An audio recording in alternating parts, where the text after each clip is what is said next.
selamat pagi. Tetap semangat, tetap kuat, tetap berada dalam kasih karunia Tuhan. Tetap kita mengandalkan Tuhan, tetap percayai Dia. Dia adalah Tuhan yang bisa diandalkan dan dipercayai. Dia Tuhan pencipta langit bumi.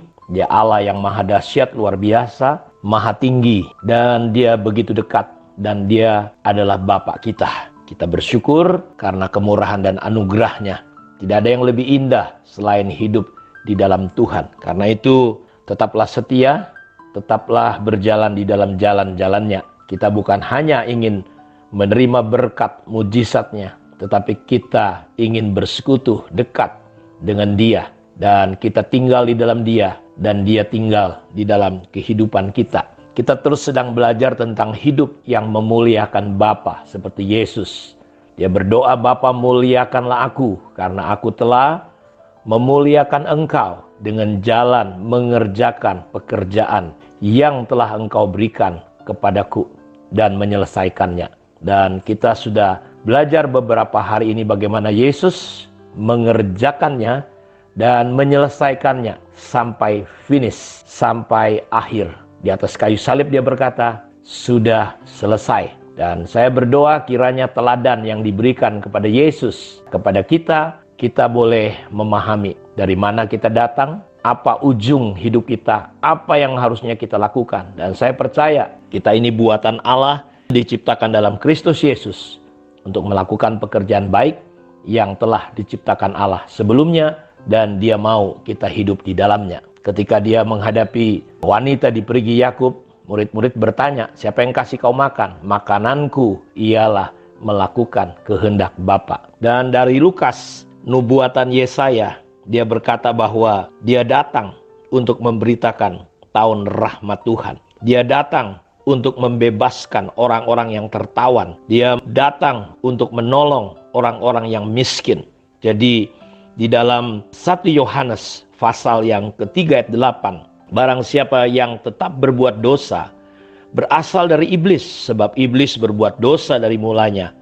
Untuk inilah anak Allah menyatakan dirinya, yaitu supaya ia membinasakan perbuatan-perbuatan iblis. Apapun yang Yesus lakukan, baik itu mengajar tentang kerajaan Allah, baik itu melakukan mujizat, pekerjaan yang dipercayakan kepada Dia adalah untuk membinasakan perbuatan-perbuatan iblis, untuk melepaskan, membebaskan orang-orang yang tertawan dan sedang menuju kepada kebinasaan, menuju kepada pembantaian, kekekalan. Dan saya percaya untuk itu juga Dia mengajar kita, menjadikan kita murid-murid, supaya kita bukan hanya bangga, bersyukur untuk diri kita diselamatkan.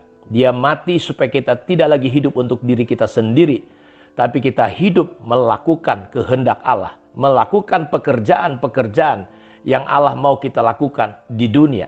Kita meneruskan pekerjaan-pekerjaan yang Yesus telah berikan teladan. Dia menyembuhkan orang sakit, Dia menyatakan kasih-Nya, Dia membebaskan orang-orang yang terbelenggu, terikat.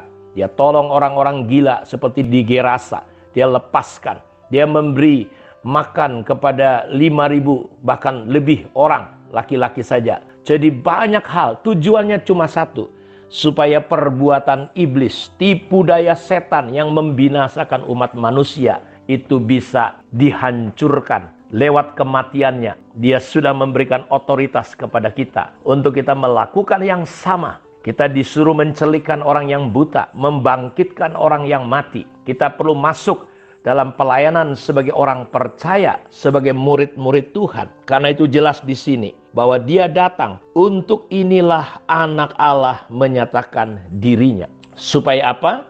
Supaya Ia membinasakan perbuatan-perbuatan iblis. Iblis sudah jelas penipu. Dia datang hanya untuk mencuri, membunuh, dan membinasakan roh, jiwa, tubuh kita, orang-orang yang hidup di dunia ini. Iblis berusaha mencuri, membunuh, dan membinasakan. Apalagi kita sedang hidup di hari-hari terakhir, di mana Yesus akan segera datang. Nanti akan ada pertempuran di surga. Mikael dengan pasukannya akan menjatuhkan, mengalahkan naga iblis itu, saudaraku, ke bumi. Dan iblis begitu marah besar. Dia tahu waktunya sudah singkat. Karena itu di tengah kemajuan teknologi, di tengah situasi yang semakin maju ini, kita melihat bagaimana lewat COVID-19, gereja seperti disaring. Orang-orang yang tadinya beribadah dengan alasan COVID, mereka tidak lagi beribadah. Diperkirakan 30-40% orang sudah tidak lagi beribadah, baik itu online maupun offline.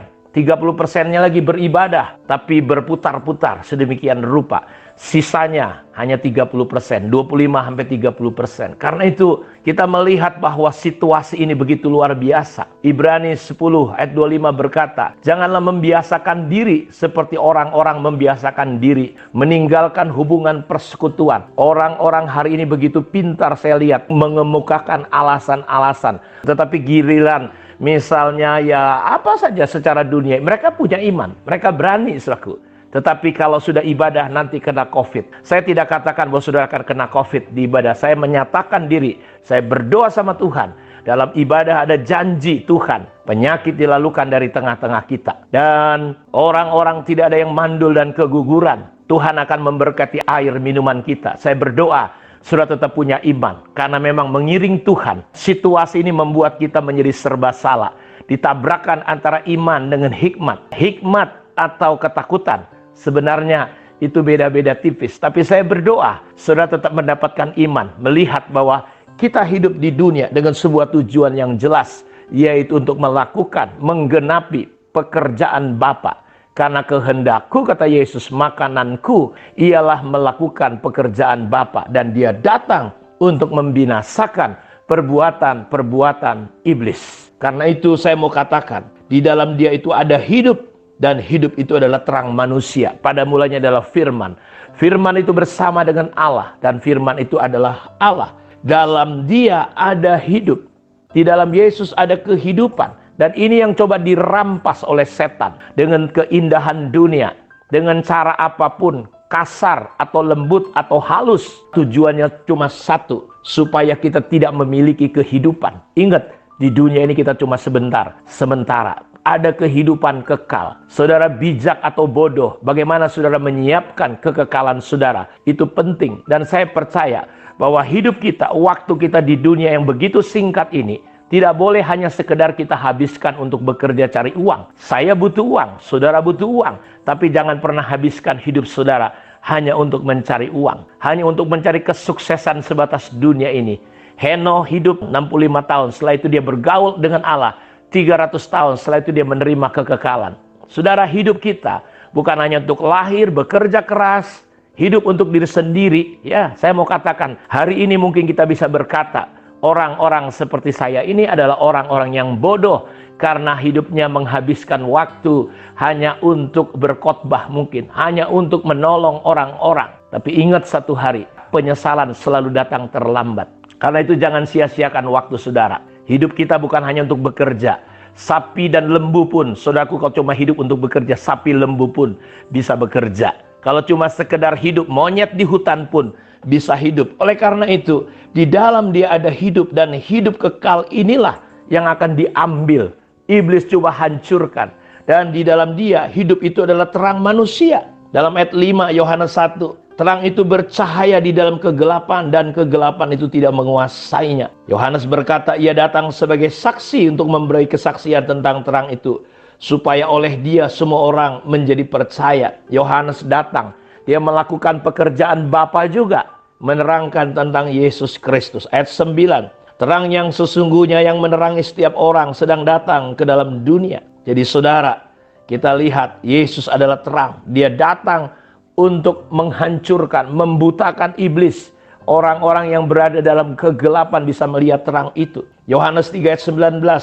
Dan inilah hukuman itu. Terang itu telah datang ke dalam dunia.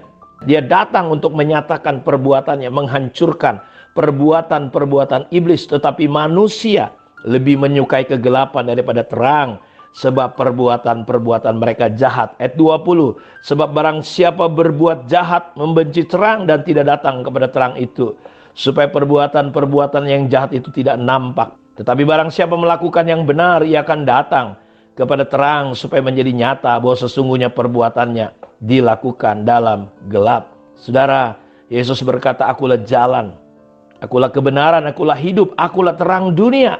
Barang siapa mengikut aku, ia tidak akan berjalan dalam kegelapan, melainkan ia akan mempunyai terang hidup. Hidup yang sesungguhnya itu. Dia datang untuk memberikan kehidupannya kepada kita. Karena itu, dalam pasal 12 Yohanes ayat 46, aku telah datang ke dalam dunia sebagai terang, supaya setiap orang yang percaya kepadaku jangan tinggal dalam kegelapan. Saudara, saya berdoa biar hari-hari ini kita bisa melihat pekerjaan yang Yesus lakukan adalah melakukan kehendak Bapa, yaitu apa? Menghancurkan perbuatan iblis. Dengan cara dia adalah terang, dia menerangi. Saya berdoa supaya sisa hidup kita ini kita pergunakan sebaik-baiknya. Untuk apa? Kita menjadi terang dunia. Selama Yesus di dunia, dia adalah terang itu. Tetapi ketika dia terangkat ke surga, kitalah terang dunia. Kitalah garam dunia itu. Karena itu jadilah berkat lewat hidup saudara dimanapun saudara tempatkan saudara. Saya tidak katakan saudara tidak bekerja, saya tidak katakan saudara tidak lakukan apa yang harus saudara lakukan, tapi jangan hanya lakukan apa yang saudara lakukan hanya untuk diri sendiri. Mulailah memuridkan orang, mulailah menemani orang-orang seperti kata Paulus, aku menuntun tiap-tiap orang, menasehati tiap-tiap orang, memimpin tiap-tiap orang. Kemana? Membawa pada kesempurnaan Kristus. Tuhan memberkati kita. Mari kita berdoa. Bapa, terima kasih. Kemurahan dan anugerah-Mu tak pernah habis-habisnya. Selalu baru dalam hidup kami. Hari ini Tuhan jamah dan sentuh setiap orang yang sudah mendengar firman Allah. Ada kuasa, ada kekuatan, ada kesembuhan. Ada mujizat yang terjadi hari ini.